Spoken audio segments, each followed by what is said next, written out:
OK. Je pense que tout le monde est là. Alors, bonjour tout le monde.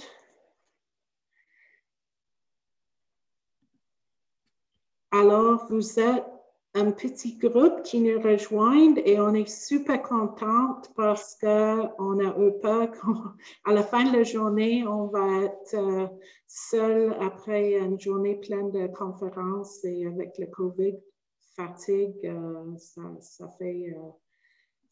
fait difficile de regarder encore nos présentations. Alors, bienvenue à notre présentation de cet après-midi. Mon nom, c'est Jennifer Cook, mais tout le monde m'appelle Jen. Je travaille avec le CHSSN comme agent de développement pour la région de Grand Montréal, mais je suis aussi la coordonnatrice de le projet pour les jeunes en employabilité. Alors, on a une autre personne qui va rentrer. Alors, moi, je vais juste expliquer un petit peu le CHSSN et après ça, je vais passer la parole à mes collègues Sunita Nigam et Rachel Hunting qui va parler un petit peu de le projet de différents points de vue évaluatrices et aussi quelqu'un qui travaille sur le terrain.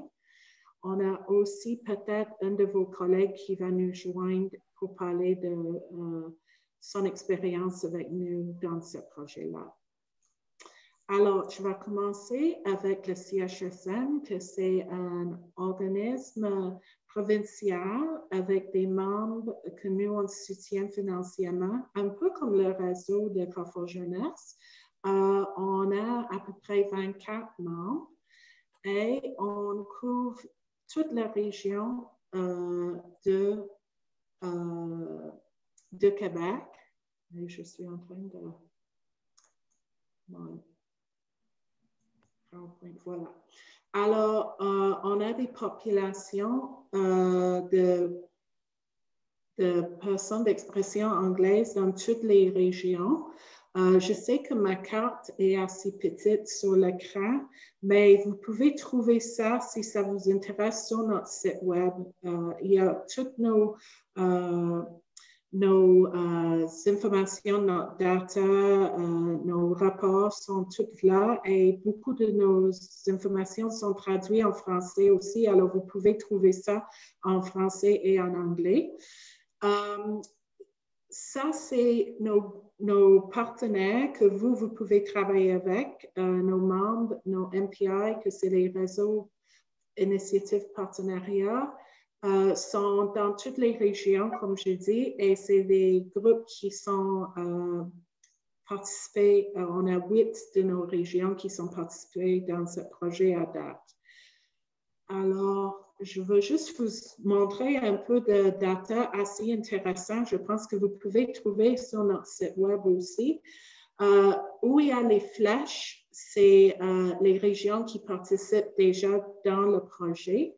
Mais je voulais juste souligner quelques populations que peut-être vous allez trouver intéressantes. Alors, quand même, dans toutes les régions de Québec, il y a des populations de jeunes entre l'âge de 15 et 29 ans qui parlent anglais comme première langue. Et ils sont dans la population totale, le pourcentage de la population, ils sont assez hauts dans ces populations, dans les personnes qui parlent anglais en total. Et vous pouvez regarder les chiffres en comparaison à les chiffres des personnes qui parlent français. Alors ça aussi, ça peut vous donner des chiffres assez intéressants.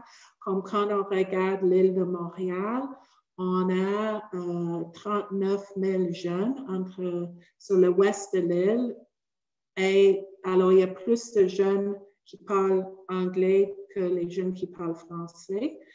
Mais même quand on va dans certaines régions, les chiffres sont assez hauts quand même. Même à Laval, il y a plus que 17 000 jeunes qui parlent anglais. même quand on va dans des régions plus éloignées, il y a quand même des chefs comme Rachel qui va parler de l'Estrie, les 6 000 jeunes qui sont là. Et même dans les îles de Madeleine, il y a des jeunes quand même qui sont dans des écoles anglophones et dans la communauté anglophone.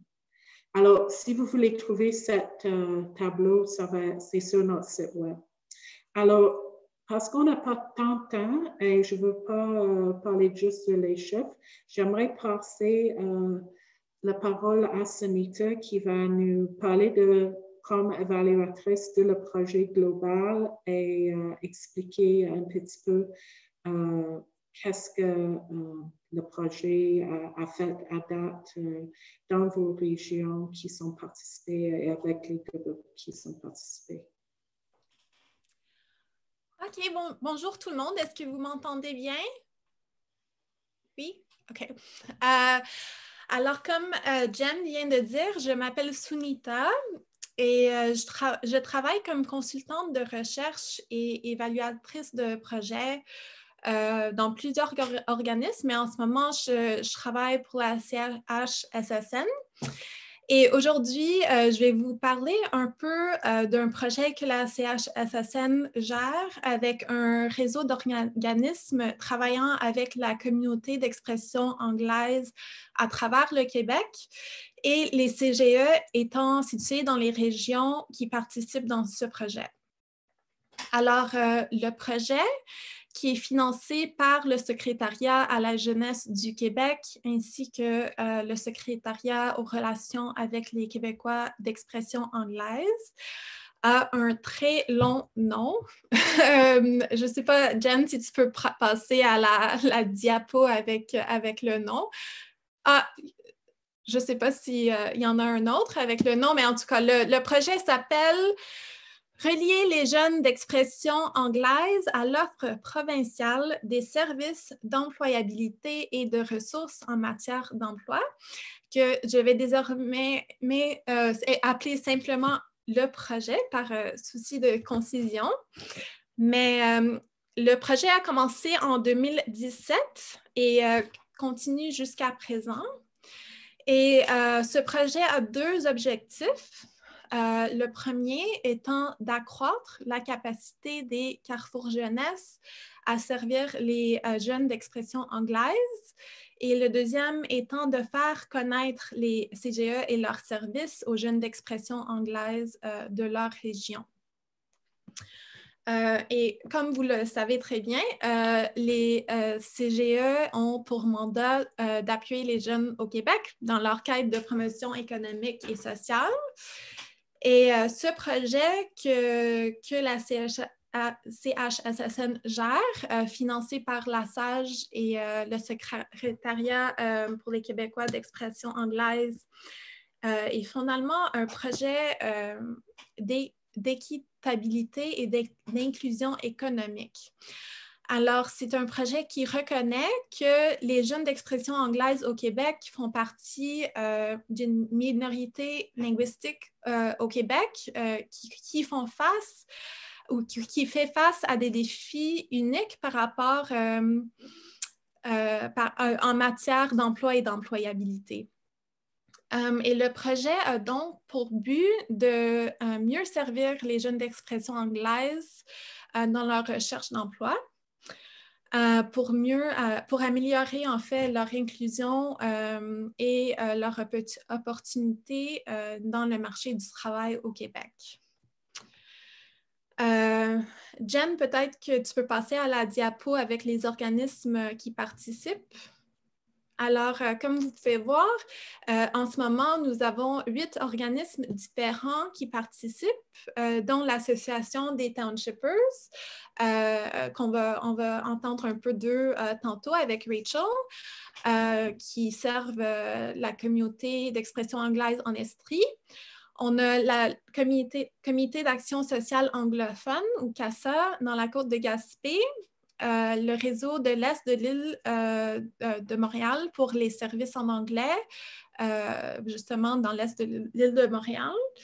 On a un organisme dans Lanaudière, qui s'appelle EQUAL, ou l'organisme de la communauté anglophone de Lanaudière.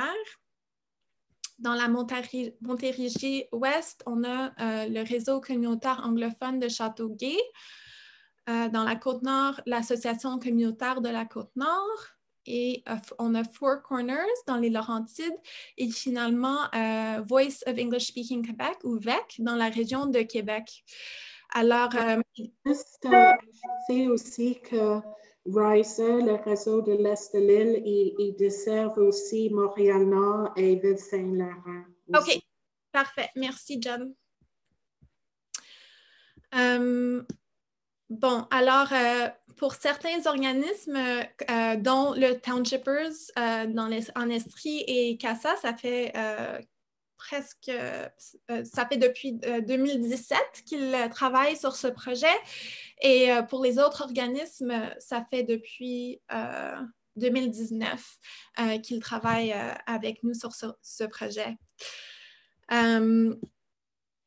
Et en fait, j'ai fait une évaluation pour la dernière année de ce projet et l'évaluation que j'ai faite a permis de mettre en évidence la grande diversité qui caractérise les communautés d'expression anglaise du Québec dans les régions différentes. Et l'évaluation a aussi renforcé la nécessité de trouver des solutions d'employabilité vraiment adaptées aux contextes régionaux de chaque organisme. Mais malgré la diversité des facteurs qui influencent l'employabilité des anglophones au Québec, nous avons quand même vu que les défis auxquels font face les jeunes d'expression anglaise peuvent s'expliquer par plusieurs facteurs différents qui sont associés à la recherche d'emploi et au travail dans sa langue seconde. Et en effet, lorsqu'on a interrogé les organismes participants dans un questionnaire sur les défis qui touchent l'emploi des jeunes d'expression anglaise dans leur région, ils ont relevé les défis suivants. Alors, c'est quand même une longue liste. Alors, merci de votre patience.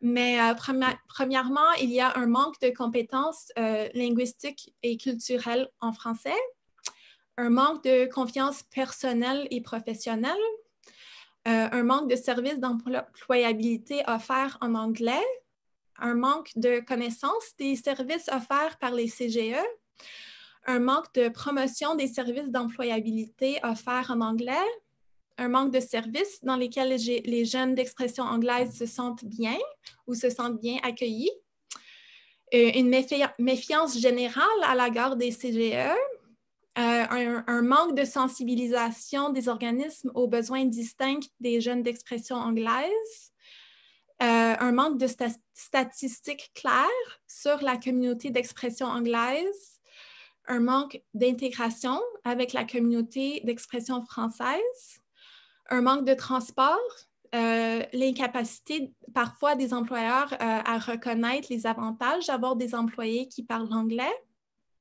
des problèmes de santé mentale, parfois un manque d'éducation, parfois une discrimination de la part des collègues et des employeurs, et parfois aussi un manque de compétences de base en informatique et une confusion au sujet des emplois offerts en anglais dans leur région. Alors, comme vous pouvez voir, il y a alors beaucoup de défis pour mieux intégrer les jeunes d'expression anglaise dans le marché du travail au Québec, mais c'est justement à ces défis que ce projet s'attaque. Et effectivement, depuis le début de ce projet, les organismes participants ont travaillé très fort sur leur relation avec les CGE, utilisant leurs connaissances de leur communauté régionale d'expression anglaise pour assister les CGE à mieux pouvoir servir cette clientèle et de mieux promouvoir les services des CGE dans les communautés d'expression anglaise.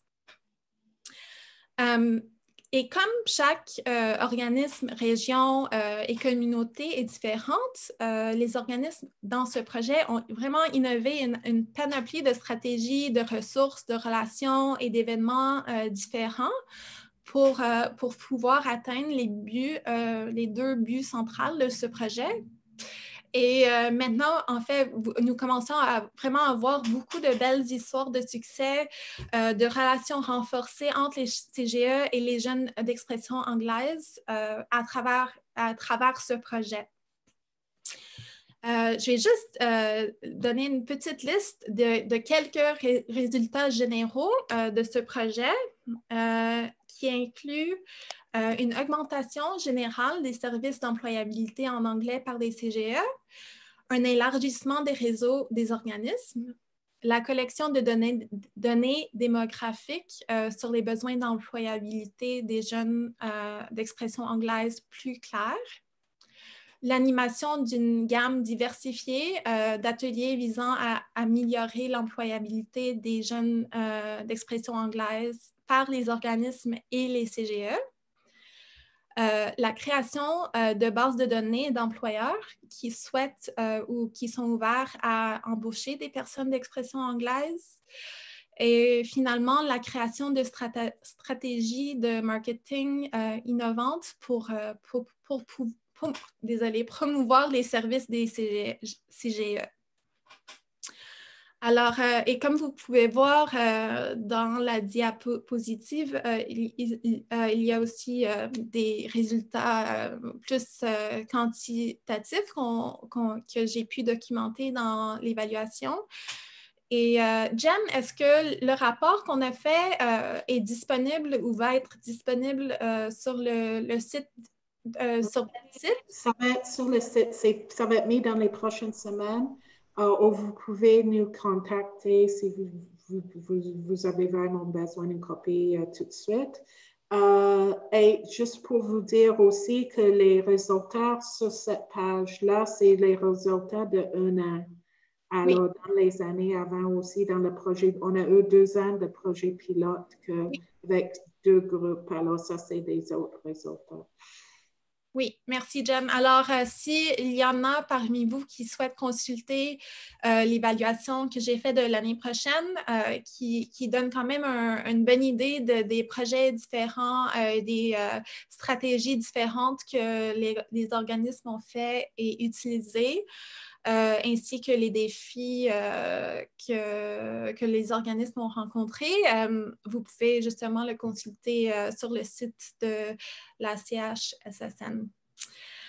Alors, ça va être tout pour moi pour l'instant, mais je serais contente de répondre aux questions tantôt si vous en avez pour moi. Mais pour l'instant, je vais introduire Rachel Hunting, qui est la directrice exécutive de l'Association des Townshippers en Estrie, qui est un des organismes qui a commencé dès le début du projet pilote de ce projet. Alors, ça fait à peu près 3 ans maintenant que Townshippers travaille avec les CGE dans leur région, ou peut-être plus longtemps que ça, mais dans ce projet, ça fait 3 ans pour justement améliorer la relation entre les CGE et les jeunes d'expression anglaise en Estrie.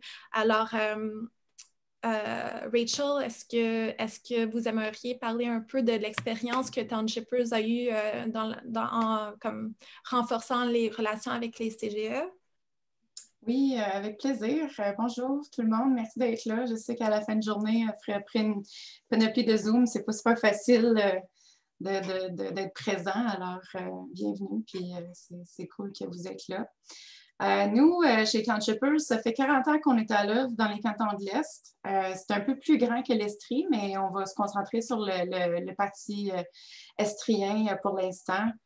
C'est plus dans cette zone administrative-là que le projet a pris place.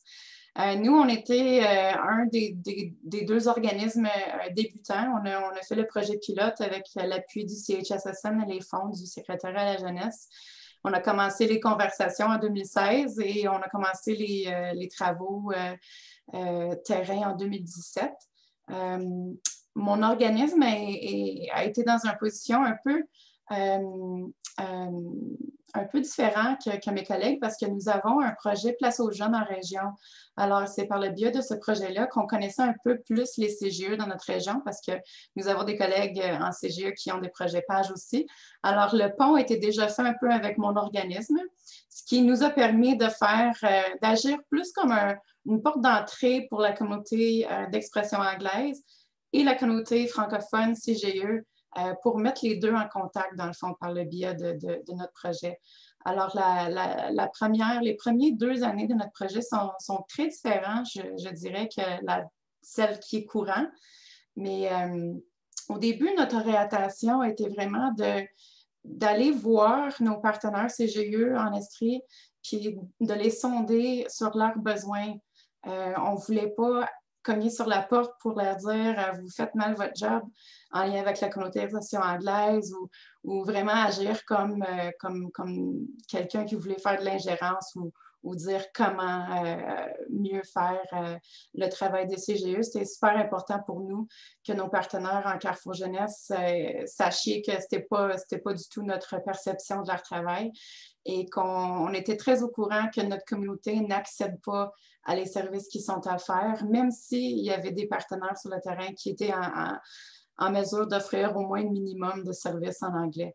Alors, notre coordonnatrice dans le temps, elle a vraiment fait le tour de tous nos partenaires CGE. Elle a passé des entrevues avec les DG, les équipes de travail, afin de développer une stratégie qui était vraiment propre à leur CGE puis à leur MRC et aussi qui correspondait ou qui était en complément avec ce qui était déjà fait ou ce qui était déjà disponible en anglais.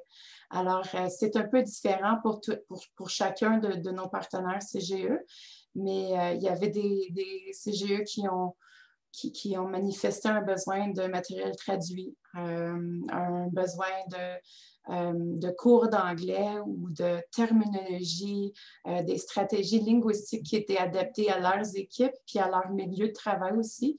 Ça ne sert à rien d'apprendre des termes qu'on n'utilise pas au quotidien puis qui ne sont pas en lien avec notre secteur. Fait que c'était vraiment de concentrer sur les besoins spécifiques de chaque CGE puis dans le fond, de nous ajuster dans notre projet puis dans notre manière de les soutenir pour qu'on puisse vraiment soutenir selon ce qui était nécessaire, puis pas de refaire les choses ou de faire du dédoublement ou d'essayer de donner des services nous-mêmes. En Estrie, il y a beaucoup d'organismes de niveau local ainsi que de niveau régional qui sont prestataires de services. Townshippers, nous ne le sommes pas. Alors, pour nous, ça enlève un défi peut-être de compétition ou de crainte par rapport à la clientèle qui a peut-être facilité les choses. Mais on a concentré sur les besoins spécifiques de chacun des partenaires CGE. Et par la suite, on a concentré aussi sur la côté communauté d'expression anglaise, travailler avec nos partenaires dans le milieu anglophone pour promouvoir non seulement les services CGE, mais les CGE en tant qu'organisme, faire les introductions de collègues, d'organismes semblables, de gens avec qui on travaille au quotidien, sachant qu'ils ont des orientations semblables à la mission, les orientations des CGE. Puis on essaie d'agir vraiment comme un pont pour mettre ces gens-là ensemble, pour faciliter les premiers contacts, les premières activités, événements ensemble, mais de vraiment de tout faire ça dans une optique qu'à un moment donné, ils n'auront plus besoin de townshippers d'être là. Ils seront à l'aise à travailler ensemble, puis ils auront le réflexe de penser à travailler ensemble aussi. Fait que ça, c'était plus les premières, je te dirais 2017 à 2019. 2020, 2021, on est rendu à un point dans notre projet à nous qu'on est dans une position vraiment de soutien. Notre projet, elle est financée, je dirais, au minimum. C'est 1 journée par semaine. Et puis, mon coordonnateur, lui, il agit vraiment en soutien. Il est disponible pour les DG, autant pour les membres de l'équipe. Il est disponible pour faire des activités en commune pour être hôte des fois, des activités, des événements s'ils ont besoin de quelqu'un bilingue. Si c'est le cas, s'ils n'ont pas de membres de l'équipe qui sont à l'aise, c'est pas évident de faire des présentations ou des activités dans sa langue, dans sa deuxième langue maternelle. Fait que c'est pas tout le monde qui est à l'aise. Puis nous, on comprend très bien ça. Fait que si on peut aider pour avoir quelqu'un là pour faire ça, bien, ça nous fait plaisir. Traduction de documents. Des fois, c'est juste de jaser des enjeux et des problématiques ou des fois, c'est avez-vous un outil, avez-vous déjà vécu une telle situation, puis vraiment d'agir comme un soutien, dans le fond. Puis, on travaille toujours le côté de communauté expression anglaise avec la promotion des services auprès des jeunes. Et on essaie d'éviter que nos partenaires en milieu anglophone développent des projets ou des services qui seront peut-être un dédoublement de ce qui est déjà à faire. Nous, on est très préoccupés par le fait qu'il y a des services existants dans nos milieux qui ne sont pas accédés par notre communauté. Puis pour nous, on aimerait mieux aborder le pourquoi de tout ça, puis essayer d'envoyer les gens vers les bons services au bon moment, que de dire, bien, on va le faire nous-mêmes pour que la communauté ait accès à un service. Fait que c'est vraiment de travailler les deux bords pour que les services soient là, puis d'une façon réelle, puis que la communauté va accéder à ces services-là, puis qu'ils sont vraiment au courant que oui, ils ont une place là, puis c'est autant pour eux que pour un jeune d'expression française. Je ne sais pas si vous avez des questions ou pas. Je pense que ma collègue... Judith est là maintenant aussi. Alors, je ne sais pas si elle veut ajouter de le point de vue de les CGE. Judith? Oui, est-ce que vous m'entendez bien? Oui. Super. Ben nous, on a participé, on a collaboré beaucoup avec les Townshipers. Je pense que Rachel, quand tu parles de ton coordinateur, c'est-tu de Ed Humphrey que tu parles? Donc, on a créé une belle collaboration ensemble, justement pour aller chercher la communauté anglophone. Oui, les gens qui ont besoin des services du Carrefour Jeunesse Emploi, mais surtout ceux qui font une différence dans la réussite éducative. Fait qu'on a travaillé pendant quelques mois à pouvoir souligner les gens de la communauté d'expression anglophone qui font une différence pour soutenir les citoyens dans leurs valeurs, leur comportement, puis qui permettent une réussite scolaire éventuellement ou de reprendre le désir de se trouver un projet personnel ou un retour aux études. Puis Ed a fait vraiment une différence pour mieux comprendre les communautés aussi. Chaque communauté va plus prendre ses propres références à eux, puis il devient des fois difficile de pouvoir pénétrer la communauté pour expliquer qui on est, qu'est-ce qu'on peut faire. Quand tu parlais, toi, Sunita, de méfiance, c'est un peu ça, tu sais, puis c'est par aide qu'on a pu vraiment mieux comprendre, puis de voir, ben nous, qu'est-ce qu'on peut faire, puis qu'est-ce qui reste à faire aussi. Parce que, oui, c'est un projet pilote, mais il reste beaucoup à faire, veut pas. Mais je pense qu'on a bien commencé. Nous, nos services, ils sont offerts en anglais aussi. Tous nos dépliants sont offerts aussi en anglais. Tous les gens ici peuvent exposer, peuvent accompagner les gens dans la communauté d'expression anglophone. Pour nous, c'est super important. Nous, notre CGE, il y a environ 10 de la communauté d'expression anglophone. Il y a aussi une réalité, il y en a qui sont bilingues et il y en a qui sont unilingues. Donc, ça aussi, ça change les choses. Puis, on travaille beaucoup avec d'autres partenaires qui vont faire du reaching out aussi dans les communautés d'expression anglophone. C'est sûr que pour nous, les Townshipers ont été vraiment d'une grande aide. Puis, moi, j'aimerais encore collaborer beaucoup parce que ça fait une différence pour nous en tant qu'organisme. Oui. Pour nous aussi, c'est à travers les collègues dans le réseau CGE que nous, on réussit aussi à rencontrer d'autres organismes et d'autres prestataires de services qui pourraient être intéressés par notre communauté, puis qui pourraient correspondre à des enjeux de la communauté de l'expression anglaise aussi.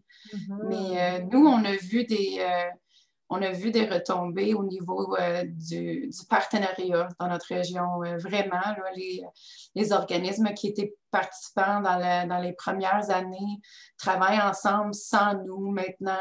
Ils font des super belles projets ensemble, puis c'est vraiment au bénéfice des jeunes de la région que ces collaborations se font. Fait que c'est super. Super. Et je veux souligner que dans le projet, il y a beaucoup d'ouverture d'adapter à les besoins de chaque région et j'imagine même avec chaque CGE parce que Rachel travaille, je pense, avec 8 CGE différents. Alors, j'imagine pour chacun, c'est un peu différent. Et dans nos régions, on a vu ça comme dans Gaspésie maintenant. Le CASA a même un agent dans le CGE. Alors, un des employés de CASA est placé dans le CGE pour que cette CGE-là puisse avoir une personne de CASA sur le terrain. Alors, ça, c'est un exemple d'une autre façon d'adapter le projet. Qu'à Montréal, ils travaillent beaucoup avec l'accessibilité et encore, même si on pense pas toujours à ça, les jeunes ont peur de rentrer dans les CGE, même à Montréal. Et je sais, à Montréal, les CGE vont déplacer chez les jeunes maintenant et Riser travaille beaucoup sur les façons de ramener les membres de CGE sur les lieux où les jeunes sont confortables, qu'après, tranquillement, il va ramener chez les CGE parce que juste de passer la porte pour certains jeunes, c'est très, très difficile et ils ne comprennent pas toujours que c'est un espace sécuritaire et il y a des opportunités intéressantes. Alors, souvent, il va réfléchir plus sur c'est pas pour moi ou c'est pas, il va pas être capable de m'aider, etc. Alors, ça, c'est les groupes dans les différentes régions sont vraiment, ils jouent ce rôle de pont souvent entre la communauté et les CGE.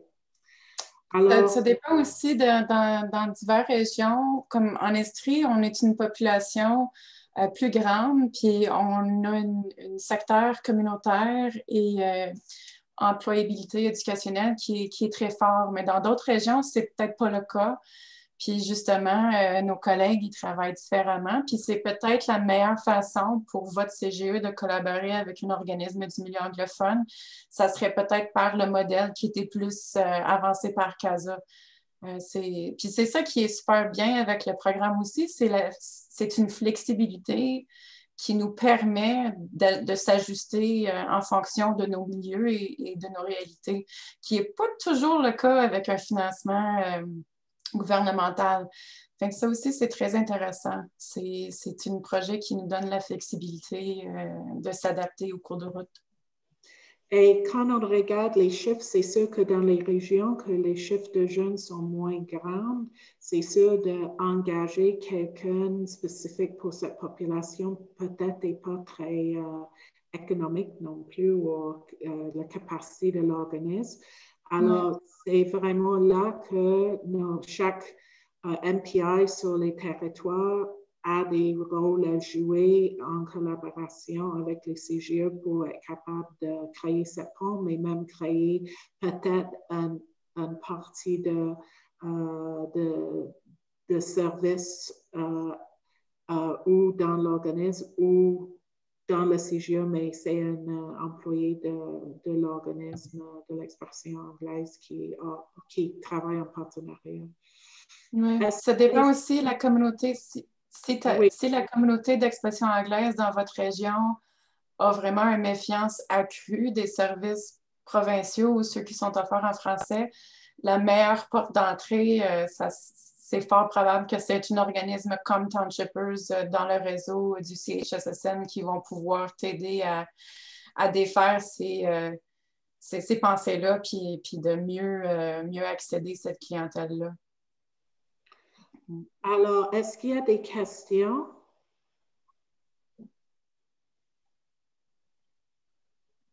des commentaires?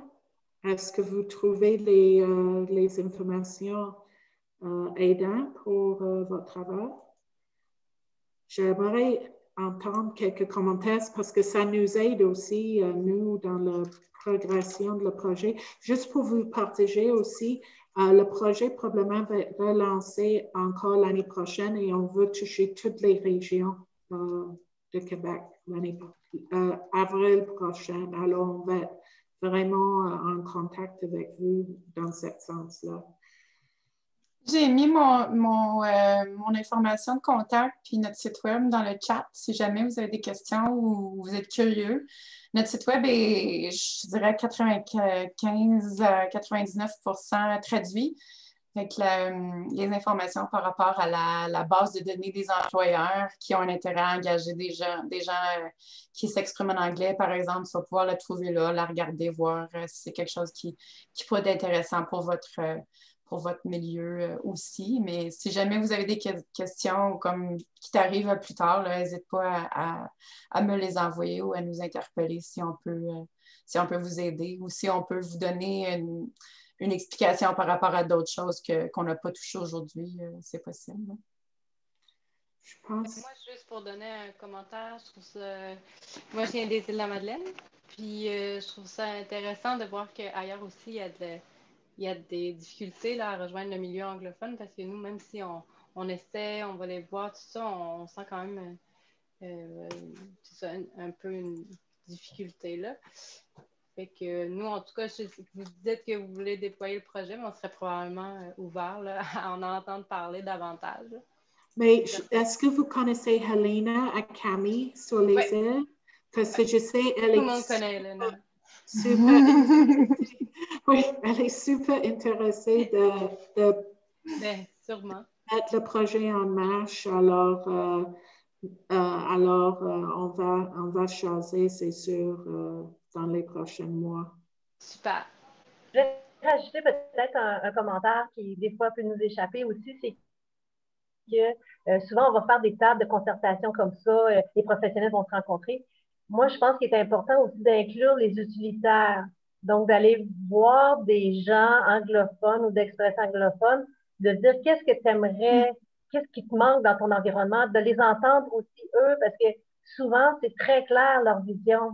Puis, on n'a pas la même vision terrain. Nous, on est des professionnels ou des organismes ou des différentes instances. Mais eux savent qu'est-ce qu'ils ont besoin puis qu'est-ce qui manque aussi. Fait que des fois, c'est d'aller chercher les utilitaires et les entendre. Ça peut aider à faire les améliorations avec des bonnes visions aussi. Oui, absolument.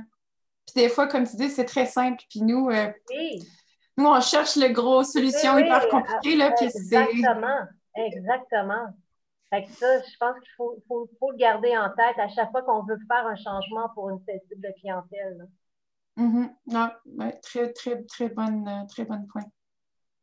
Judith, je trouve que votre commentaire est vraiment excellent et je voulais juste partager un exemple justement qui reflète ce genre de consultation directe qu'on a vu dans ce projet cette année.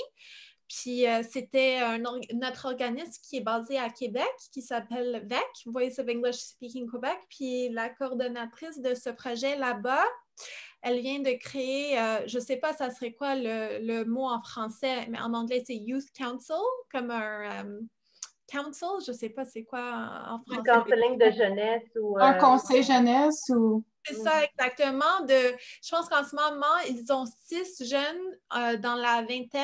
Puis ils vont aussi demander à quelques jeunes au secondaire pour se joindre justement au petit réseau de jeunes qui, dans le fond, le but, c'est que les jeunes puissent aviser ou guider l'organisme dans leurs efforts de mieux les desservir. Fait que, je pense que j'ai trouvé ça intéressant comme idée. Puis c'est tout nouveau, alors on va voir comment ça marche, mais j'ai trouvé ça bon comme initiative. Super. Alors, est-ce qu'il y a d'autres commentaires, questions?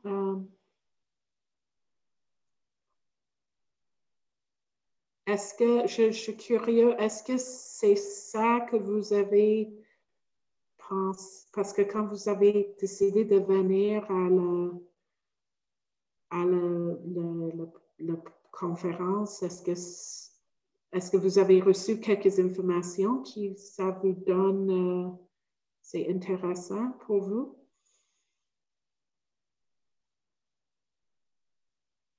Comme tu veux dire, est-ce que notre conférence, elle était bien expliquée? Est-ce que les gens ont reçu ce qu'ils pensaient recevoir comme information? Est-ce qu'il y a des informations que vous avez faites comme « Oh, wow, je ne savais pas ça » ou est-ce qu'il y a plus d'informations? Please charge now. That's my speaker. Battery low. Please charge now. My battery is low. Je pense que c'est peut-être mon haut-parleur qui parle pour tout le monde. Là. Les batteries sont peut-être rendues... Tout le monde est fatigué. Mais écoute, merci beaucoup et on va rester en contact. Et s'il vous plaît, nous contacter si vous avez d'autres questions. Merci à Rachel et Judith de les Cantons l'Estrie. Et merci à Sunita, ma collègue en évaluation. Et merci à vous tous pour votre participation à la fin de journée. Je sais que tout le monde est super fatigué, alors COVID, fatigue, etc. Et bonne semaine et à bientôt. Merci beaucoup. Merci beaucoup tout le monde. Merci, au revoir. Bonne fin de journée. Bye. Bye bye. Bye, guys. Bye.